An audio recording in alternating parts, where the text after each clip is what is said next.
Praise the Lord. நிறைவானவரை ஆராதிப்போம். நம்முடைய குறைவுகள் மறைந்து போகும்.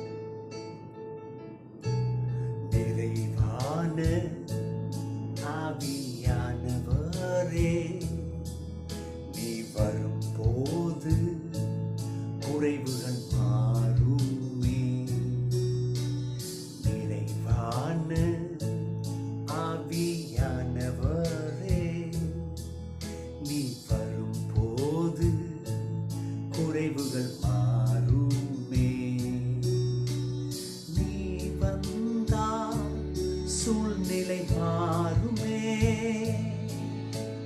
முடியாததும் சாத்தியமாகுமே. நீ வந்தால் சூழ்நிலை மாறுமே. முடியாததும் சாத்தியமாகுமே. நிறைவே நீ வாருமே. நிறைவே நீ வேண்டுமே. நிறைவே நீ போதுமே. ஆவியானவரே, நிறைவே நீ வாருமே. நிறைவே நீ வேண்டுமே. நிறைவே நீ போதுமே. ஆவியானவரே. ஹல்லேலூயா. இயேசுவே, இந்த காலைவேளையில நிறைவானவரே, நீர் வாரும். எங்களுடைய குறைவுகள் மாறும் அப்பா. நீர் வந்து எங்க சூழ்நிலையை மாற்றும் தேவனை. இன்னைக்கு முடியாது, நடக்காது, வாய்ப்பு இல்லை, சோர்வு, பலவீனம், பஞ்சம், தவிப்பு, கடன், எனவே நீர் வந்தால் போதும். இன்னைக்கு முதல் பிள்ளைகளாக எங்களுடைய வாழ்க்கையில் இருக்கிற அந்த வனாந்தரம் வயல் நிலமாய் மாறும். இந்த பாலான நிலம் அது பயிர் நிலமாய் மாறும். தெய்வமே, எங்களை மாற்றுங்கப்பா. உமது வார்த்தையில எங்களை பலப்படுத்துங்க.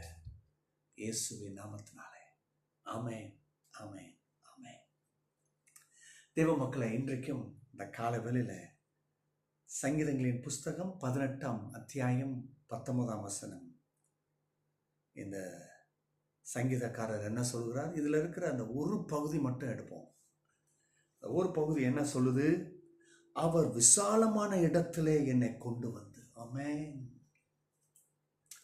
ஏன் இந்த ஒரு பகுதி? இந்த ஒரு பகுதியில் ஏகப்பட்ட விஷயம் இருக்கு. அப்புறம் நம்ம அடுத்த நாள் பார்ப்போம். அவர் விசாலமான இடத்திலே கொண்டு வந்துன்னு சொல்லும் போது இது கர்த்தர் யார் என்பதை காண்பிக்குது. நீங்களும் நானும் சில நேரங்களில் சில விஷயத்தை யோசிக்கிறோம். நம்முடைய அறிவு எவ்வளவு தூரத்துக்கு எட்டுதோ அந்த அளவுக்கு யோசித்து வச்சிடறோம். அதான் தப்பு. கர்த்தர் பாருங்க, அவர் ஏராளம் தாராளம் உள்ளவர். அமைக்கு சருந்து விழும்படி செய்கிறாரு, நிரம்பி வழிய செய்கிறாரு. அதுதான் இங்க விசாலமான இடம் வருது. நிரம்பி வழிய செய்கிறார். அப்படிதான் தாவீது சொல்றாரு.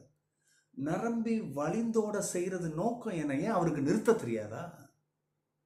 நிறுத்துவது அவருடைய திட்டம் இல்லை, நிரம்பி வழியணும்.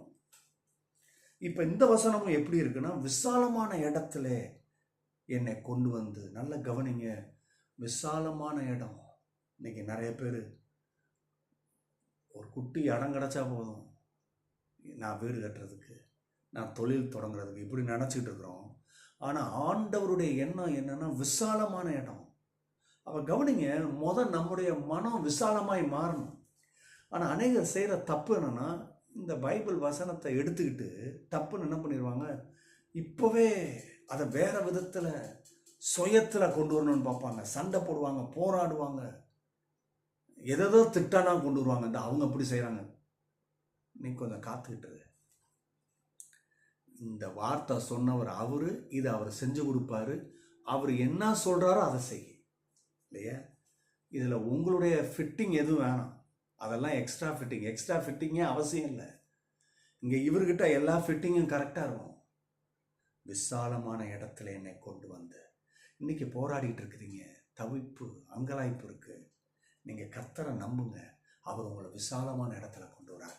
அது உங்கள் ஊழியமாக இருக்கட்டும், உங்கள் தொழிலாக இருக்கட்டும், உங்களுடைய சமாதானமாக இருக்கட்டும், உங்கள் குடும்பத்தின் ஆசீர்வாதமாக இருக்கட்டும், நீங்கள் ஒரு இடம் வாங்கி வீடு கட்டுறதா இருக்கட்டும், விசாலமான இடம். தயவுசெய்து வாயை திறந்து ஆண்டவரே ஏதோ ஒரு 1.5 சென்ட் 2 சென்ட் ஒரு சின்ன இடம் இப்போனா கேட்டுறாதீங்க. இதுனா கடவுளுக்கு திட்டத்திலே இல்லை. கடவுளுடைய திட்டத்தில் இருக்கிறது விசாலமான இடம். ஆமென். உங்கள் இருதயம் அப்படி மாறும் பொழுது தேவனுடைய நிறைவை பெற முடியும். இன்னைக்கு உங்களுடைய போராட்டத்தின் மத்தியில் வாயை திறந்து சொல்லுங்க, ஆண்டவரே இந்த வார்த்தையை நான் நம்புகிறேன். நீர் சொல்லுகிறீர் விசாலமான இடத்துல கொண்டு வருவேன்னு சொல்லிட்டு நான் நம்புகிறேன். நானும் என் சந்ததியும் விசாலமான இடத்துல. இன்னைக்கு ஒருவேளை உங்களை ஒரு மலை போன்ற பிரச்சனை தடுத்துட்டு இருக்கலாம், முன்னேற முடியல. நாளைக்கு என்ன சாப்பாடுன்னே கேள்விக்குறிதான் இல்லையா? அதுக்கு நீங்கள் சண்டை போட வேணாம், மூஞ்ச தூக்க வேணாம், கசந்துக்க வேணாம், அந்த நாளை சபிக்க வேணாம். இதெல்லாம் கர்த்தரை நம்பாதவன் செய்கிறது இல்லையா? யார் யாரை திட்டுறது, நீ எனக்கு இதை மட்டும் செஞ்சுருந்தானா நான் இன்னைக்கு நல்லா இருந்திருப்பேன். இல்லைங்க, இந்த திட்டமே வேணாம். கடவுளுடைய திட்டம் வேற. கொஞ்சம் புரிஞ்சுக்கிடுங்க. அன்னைக்கு மரியாள் இயேசுக்கிட்ட வந்து சொல்லும் பொழுது இந்த கல்யாண வீட்டில் ரசம் குறைஞ்சிருச்சு அப்படின்னு சொல்கிறாங்க. வேற எந்த திட்டத்தையும் அவங்க வச்சுட்டு கொண்டுக்கல. நீங்கள் இப்படி பண்ணீங்கன்னா கொஞ்சம் நல்லா இருக்கும்.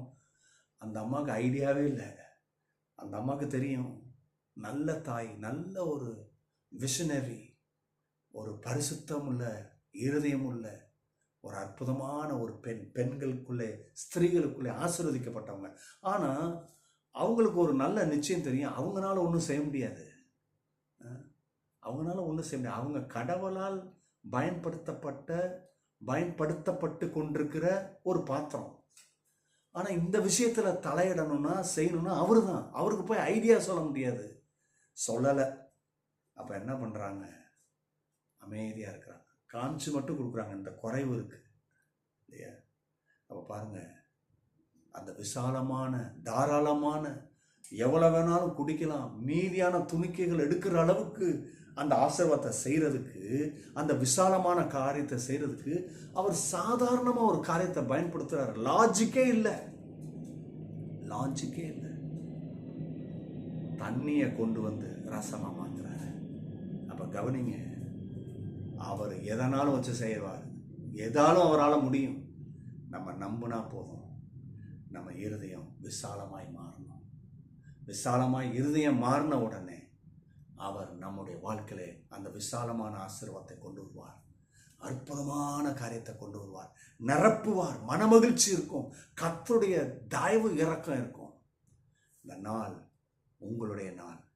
இதை கொண்டாடுங்க. கர்த்தர் உங்களுக்கு உதவி செய்வார். God bless you. Bye bye.